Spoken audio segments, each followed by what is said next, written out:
Namo Aditafa, good morning. Thanks for joining me for our daily practice check-in. Listen, listen, listen. This beautiful sound calls us back to our true home.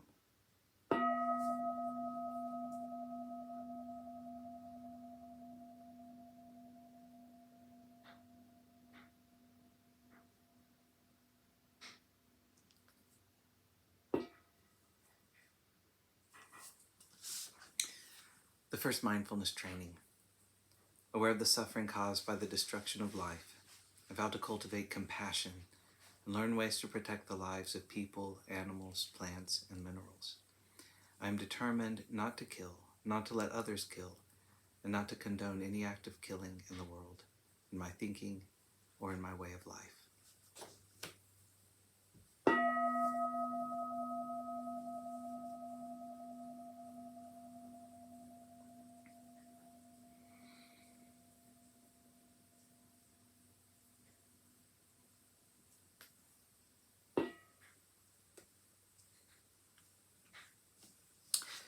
We're reading Ajahn Chah's book, Everything is Teaching Us, for our Dharma lessons, and we're continuing a talk about being careful.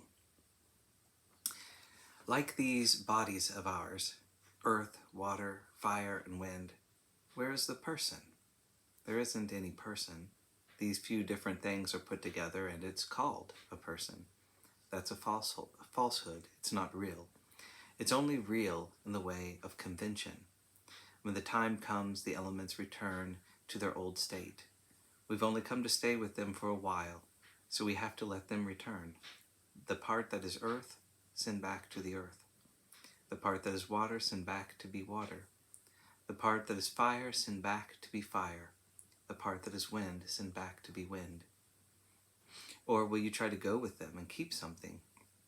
We come to rely on them for a while. When it's time for them to go, let them go. When they come, let they come. All these phenomena, sabhava, appear and then disappear. That's all. We understand that all these things are flowing, constantly appearing and disappearing.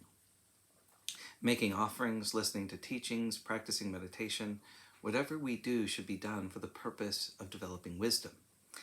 Developing wisdom is for the purpose of liberation, freedom from all these conditions and phenomena. When we are free, then no matter what our situation is, we don't have to suffer. If we have children, we don't have to suffer. If we work, we don't have to suffer. If we have a house, we don't have to suffer. It's like a lotus in the water. I grow in the water, but I don't suffer because of the water. I can't be drowned or burned because I live in the water. When the water ebbs and flows, it doesn't affect the lotus. The water and the lotus can exist together without conflict. They are together, yet separate. Whatever is in the water nourishes the lotus and helps it grow into something beautiful. It's the same for us. Wealth, home, family, and all defilements of mind no longer defile us, but rather help us develop parami, the spiritual perfections. In a grove of bamboo, the old leaves pile up and around the trees, and when the rain falls, they decompose and become fertilizer. Shoots grow and the trees develop because of the fertilizer, and we have a source of food and income. But it didn't look like anything good at all, so be careful. In the dry season, if you set fires in the forest, they'll burn up all the future fertilizer, and the fertilizer will turn into fire that burns the bamboo. Then you won't have any bamboo shoots to eat. So if you burn the forest, you burn the bamboo fertilizer. If you burn the fertilizer, you burn the trees, and the grove dies. Do you understand? You and your families can live in happiness and harmony with your homes and possessions, free of danger from floods or fire. If a family is flooded or burned, it is only because of the people in that family. It's just like the bamboo's fertilizer. The grove can be burned because of it, or the grove can grow beautifully because of it. Things will grow beautifully and then not beautifully, and then become beautiful again. Growing and degenerating, then growing again and degenerating again. This is the way of worldly phenomena. If we know growth and degeneration for what they are, we can find a conclusion to them. Things grow and reach their limit. Things degenerate and reach their limit. But we remain constant. It's like when there was a fire in Uban City. People bemoaned the destruction and shed a lot of tears over it, but things were rebuilt after the fire, And the new buildings are actually bigger and a lot better than what we had before, and people enjoy the city more now. This is how it is with the cycles of loss and development. Everything has its limits. So the Buddha wanted us always to be contemplating. While we still live, we should think about death. Don't consider it something far away. If you're poor, don't try to harm or exploit others. Face the situation and work hard to help yourself. If you're well off, don't become forgetful in your wealth and comfort. It's not very difficult for everything to be lost.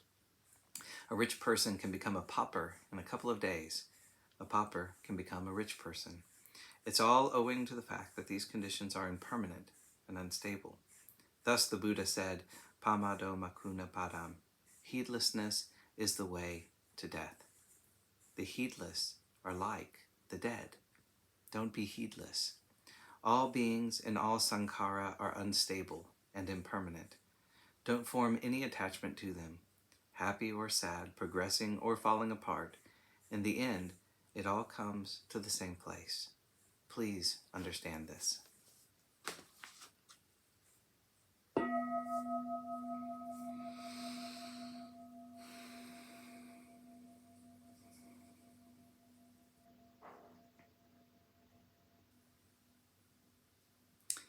May all beings be well. May all beings be happy. May all beings be peaceful. Sadhu, sadhu, sadhu. Thanks for joining me today.